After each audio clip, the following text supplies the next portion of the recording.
Umatras na ang isa sa tatlong local partners ng technology provider na Miru mula sa joint venture para sa 2025 midterm elections at Bangsamoro parliamentary elections. Ayon sa Commission on Elections, ito ang St. Timothy Construction Corporation. Paliwanag ni COMELEC Chairman George Erwin Garcia, ang pag-atras ng kumpanya ay bunsod ng issue sa conflict of interest.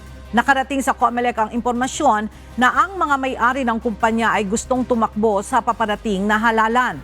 Dagdag pa ni Chairman Garcia, nagbigay sila ng dalawang kondisyon sa kumpanya. Una ay ang umatras ito sa joint venture. Pero kung ayaw naman itong iurong ang kandidatura, ay ididiskwalipika o pipigilan nilang makatakbo ang mga may-ari nito. Ang hakbang na ito ng COMELEC ay para mapanatili ang integridad at kredibilidad ng paparating na halalan. Ilang araw na ang nakalilipas na nakarating sa kaalaman ng Commission on Elections ang impormasyon na maaari yung sinasabing may-ari ng kumpanya na St. Timothy ay maaaring tumakbo sa halalan, sa lokal at sa nasyonal. At dahil dyan,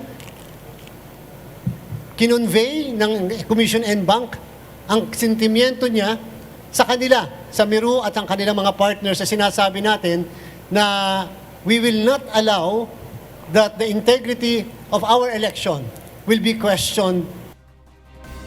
Samantala, naipadala na sa Law Department ng COMELEC ang withdrawal ng St. Timothy Construction Corporation sa pagiging local partner, technology partner ng Miru.